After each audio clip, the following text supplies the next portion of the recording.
Hi, good day everyone. I am Merlin. I'm going to report the first part of Chapter 7, which is the monitoring and controlling of the project.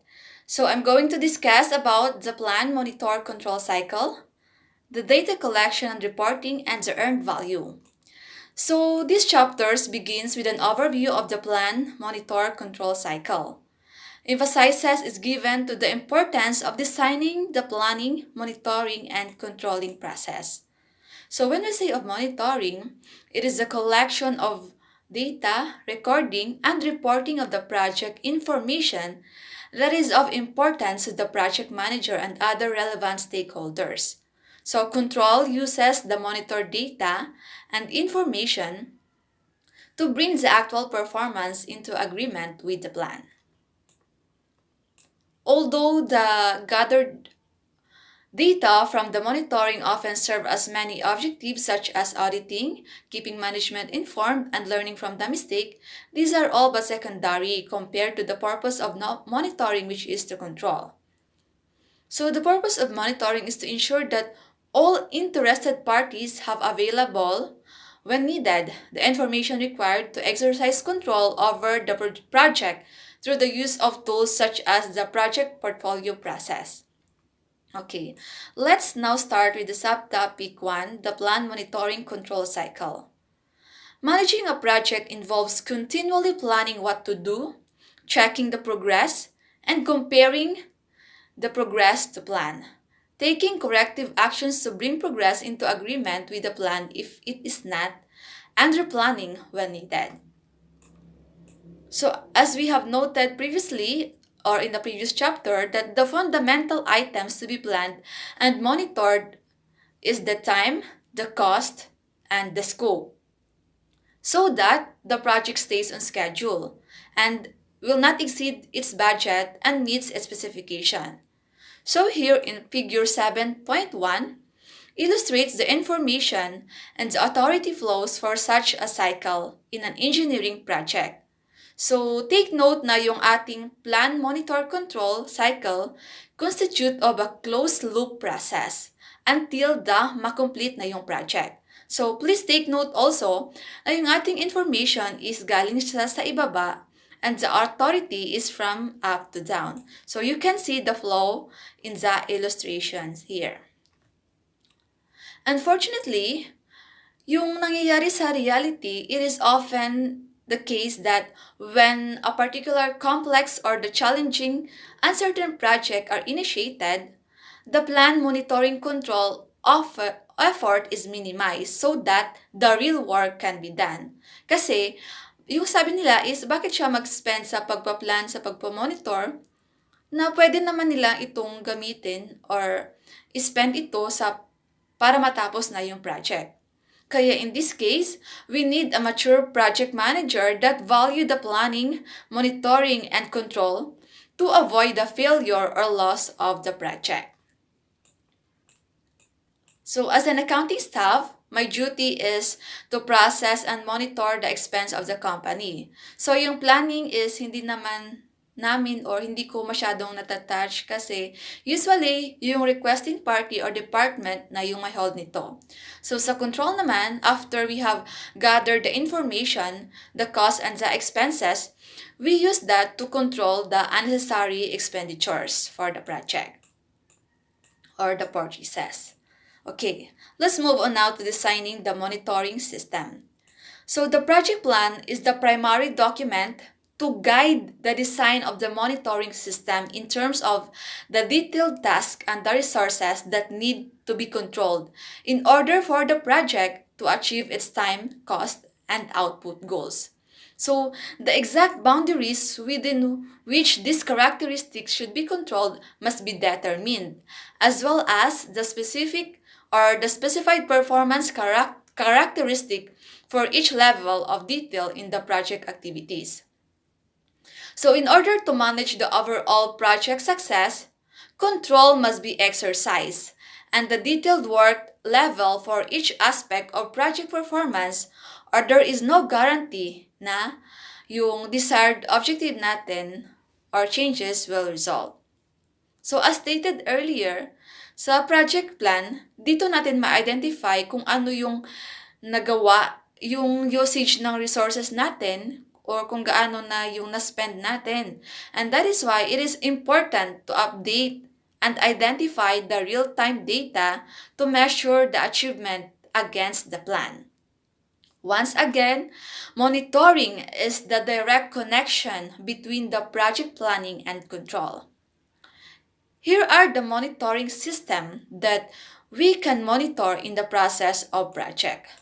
So first, we have the original Gantt, which I believe was discussed in the previous chapter or covered in the previous chapter. It is a chart provides that the baseline, and every time there is a changes in the tracking Gantt, the tracking Gantt chart is updated to reflect the change. So the software automatically adjusts all information to reflect the change. And we have also the critical chain software, which was also discussed in previous chapter. So it is the software packages such as ProChain include buffer report in their output, which can direct the managers to problem areas where attention needs to be focused. We should always remember to update and save the changes to accurate result. So last we have the earned value chart, which will be discussed in the later part of this report. So let's move on now to the second topic, which is the data collection and reporting.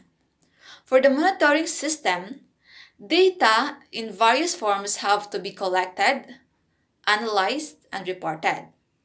Data also need to be aggregated, manipulated in various ways, and compared with the planned values in order to allow effective control. So once we have decided on the type of data we want to monitor, the next question is how to turn them into information useful for controlling the project.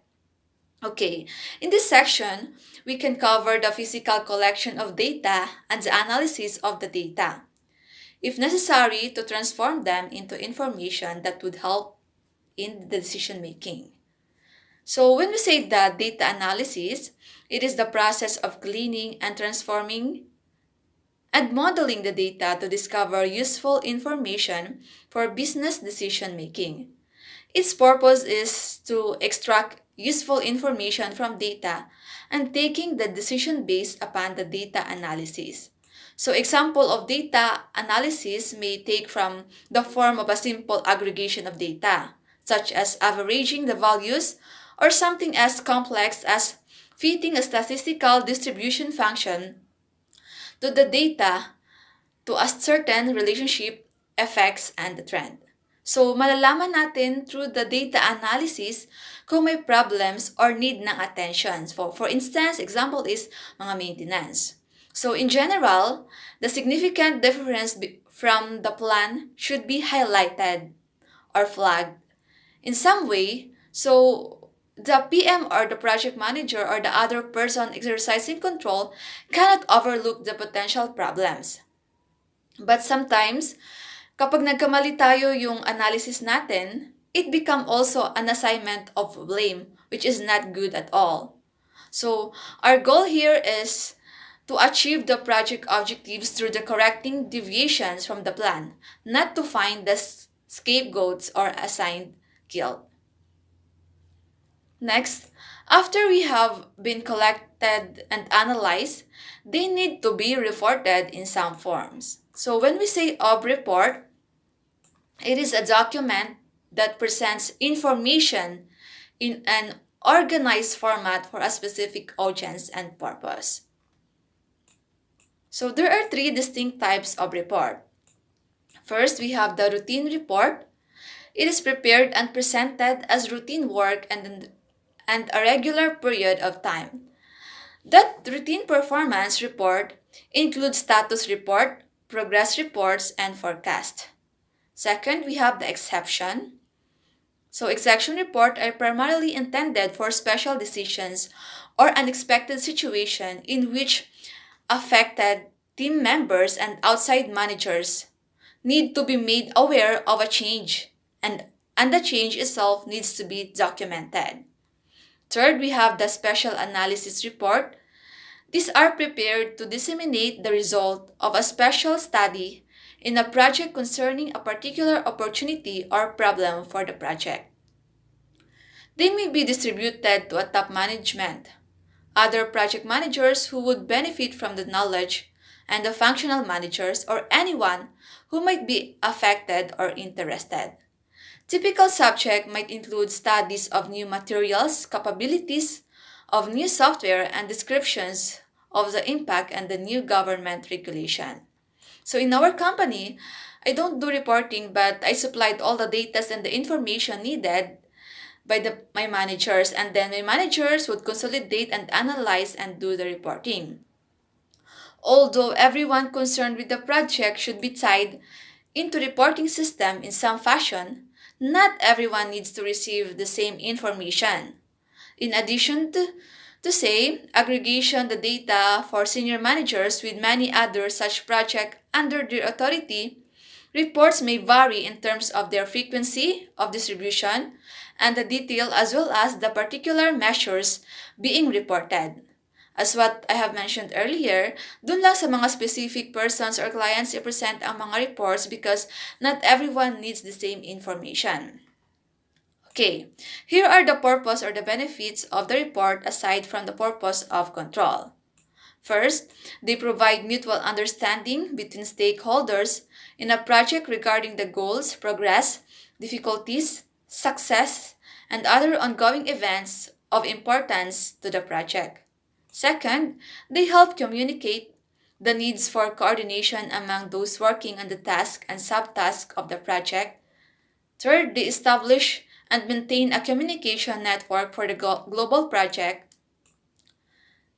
Next is reports can communicate this information in timely and appropriate fashion, thus minimizing the confusion often encountered during such changes, and they help maintain the visibility of the project and the project team to the top management, functional managers, colleagues, and clients. And finally, unless the project is a disaster, status report help keep the project team motivated. Okay, let's move on now to meetings. A meeting is a gathering of two or more people that has been convened for the purpose of achieving a common goal through a verbal interaction. So before the pandemic occurred, most of us have a regular meeting to talk about a certain agendas to help achieve our goals in our own company. So our meeting back then is face-to-face. This meeting can be ranges from a regular, highly formalized, and structured presentation, question, answer session to informal, so the off-cut get-together. Project review meetings, regardless of the format, are always important. So I remember back then, my manager attended a meeting with the chairman and they almost took them over 4 hours. So that time, wala silang lunch and buti na lang yung manager ko is may candy siyang dala, kaya ayun. So, kasi yung chairman namin, minsan lang siya mag-visit sa island, kaya siguro marami silang pinag-usapan. So, to avoid the dreaded meetings, here are the guidelines. First, try to hold the meeting only for making group decision or generating input among meetings member for dealing with important problems or opportunities. If a crisis arises and a meeting is deemed necessary to deal with it, make sure the meeting is restricted to that issue. Third, if homework needs to be done before the meeting by the attendees, check to be sure they will be prepared, and above all, make sure they are prepared. If you chair the meeting, you should take your own minutes. Avoid attributing remarks to individual in the minutes. And next, although courtesy is always in order, excessive formality at the project meeting is not. So distribution of written agenda in advance of the meeting. So, we need that guidelines para maging successful at hindi siya gaanong dreaded yung meeting natin. Okay, next we have the virtual meetings, report, and project management. So, it is using the internet To communicate and report about the project status is now easily accomplished whether the project team members are in the next cubicle or across the world. The Internet and the organization's local area network or the intranet have enhanced project communication and meeting as well as facilitated the management of geographically dispersed virtual projects. Here, we are maximizing the utilization of the information revolution. Right now, we utilize internet to communicate with one another. Kahit minsang lupalop ka man ng lugar o mundo, basta may internet ka, you can have an access to virtual meetings, send report, work with your groupmate in real time. So this is how fascinating the technology is. So the technological progress of the current turn of the country only means more effective and timely use of the project information for planning, monitoring, and communicating, utilizing the video conferencing, virtual presentations, web posting, email, and so on greatly enhance the project manager's ability to manage the project. Okay, the next topic we have is the earned value. So ano nga ba yung earned value? So, earned value or EV of the task or the project is the budgeted cost of the work actually performed. So, it can be calculated by multiplying the budget cost of the task by the percentage of completion of the task and summing overall the task for the project. So, it may sound as easy one, but actually, the process it is more difficult than it might sound. The project cost of a task is clear, but yung percentage of completion is not. In a particular, the percent of task budget actually spent is not. A particularly good indicators of the percent of that activity's completion, for example, the major cost for a task might be for obtaining the machinery to do the task, a cost that will be incurred before any progress is made on the task, or perhaps the major cost will not be charged until the completion of the task. So, to the best of our knowledge, there is no satisfactory way to measure accurately the percent of completion of most tasks, let alone to measure accurately the percent of completion of the entire project. Kaya there are three conventions for estimating the progress on task. First, we have the 50-50. So yung 50-50 na to, it is 50% complete when work on it is initiated. So, and the other 50% is added when the work is completed. So this approach avoids the difficulty problem of trying to estimate the progress while the task is being executed. So clearly, parang unfair siya or kapag kakasimula mo pa lang, 50% na agad yung completion mo. So it overstates the EV. Whereas kung malapit na siyang matapos, 50% pa rin. But it understates kaya na-understates naman dito yung EV. So another convention is the 100%. So it is when the task is complete and 0% before that. This is a very conservative approach that will only show project progress that is definitely achieved.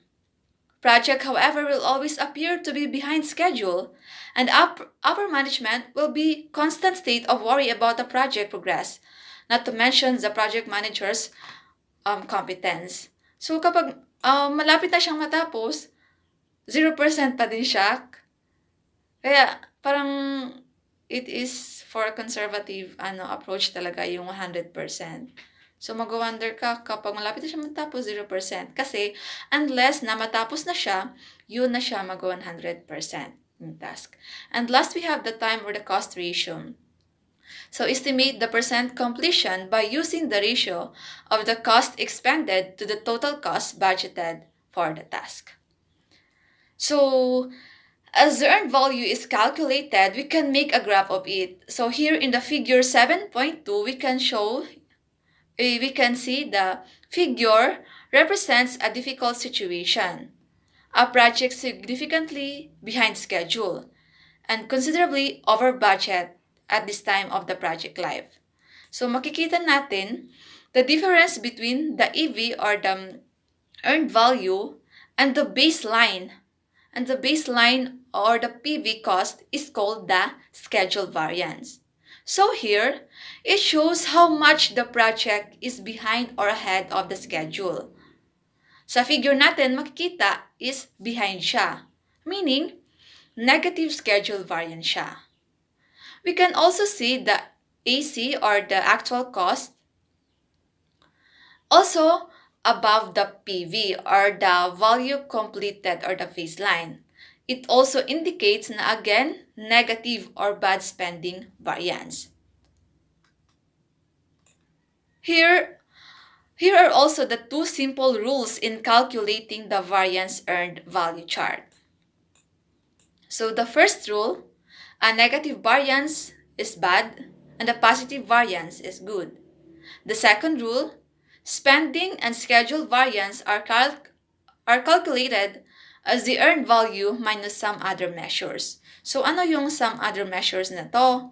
First, we have the cost or spending variance. It is the earned value less the actual cost of the work performed.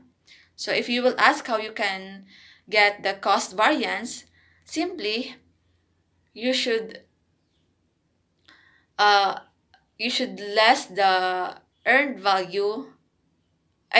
You should less the actual cost from the earned value. Next, we have the schedule variance. It is the EV less the planned cost or the PV of the work budgeted and scheduled to have been performed to date as determined from the baseline plan. So the next slide, here are the variety of examples for the possible scenario. So sa figure 7.3a, positive schedule variance, negative spending variance. So as we can see, that it has a positive schedule variance. Kasi yung EC niya is higher than the PV or the baseline. However, it has a bad or negative spending variance because it is above the PV. Yung actual cost natin is above the PV. Second, sa figure 7.3b, negative schedule variance and negative spending variance. So lahat ng AC at yung AV is nasa ilalim siya ng PV. So it is because the EV or the earned value is below the PV, and it has also a negative spending variance because the actual cost is above the earned value. Next, we have a figure 7.3c. So negative pa rin yung schedule of variance niya kasi it is below the baseline, but it has a positive spending variance because the earned value niya is higher than the actual cost. So here's also another way to take the ratio of measures. Sa una, difference lang. Ngayon naman, yung sa ratio is division siya. So the spending cost of variance here becomes the cost performance index or the CPI. We can get the CPI by dividing EV and AC or the earned value divided by the actual cost. And the schedule variance naman here becomes the schedule performance index or the SPI. So we can get the SPI by dividing EV and PV. So note that values less than 1.0 are undesirable. Here an illustration to fully understand the topic. Suppose that the work on a project task was expected to cost $1,500 to complete the task, and the workers were originally scheduled to have finished today. As of today, however, the workers have actually expended $1,350, and our best estimate is that they're about 2/3 finished. So our calculation is follows. So first, we can get the cost or spending variance, is equals to EV less the AC. So as mentioned earlier, yung EV natin or earned value makukuha natin by multiplying the expected cost to the estimated completion of the project. So here, 1,500 yung expected cost natin times 2/3 is equals 1,000 less 1,350, which is the actual cost. We can get negative 350 as the cost or spending variance. Whereas yung schedule variance naman is EV less the PV or the project or planned cost natin. So 1,500 times 2/3 less 1,500, we can get 1,500 as a result for the schedule variance. So yan naman is sa variance. Next, we have the ratio. So the CPI or the cost performance index is equals to EV or earned value divided by the AC or the actual cost. So we just need to substitute the given. So here we can get 0.74 as the CPI or the cost performance index, whereas the SPI or the scheduled performance index, we can get it by dividing EV and PV. So 1,500 times 2/3 divided by 1,500, we can get 0.64. Okay?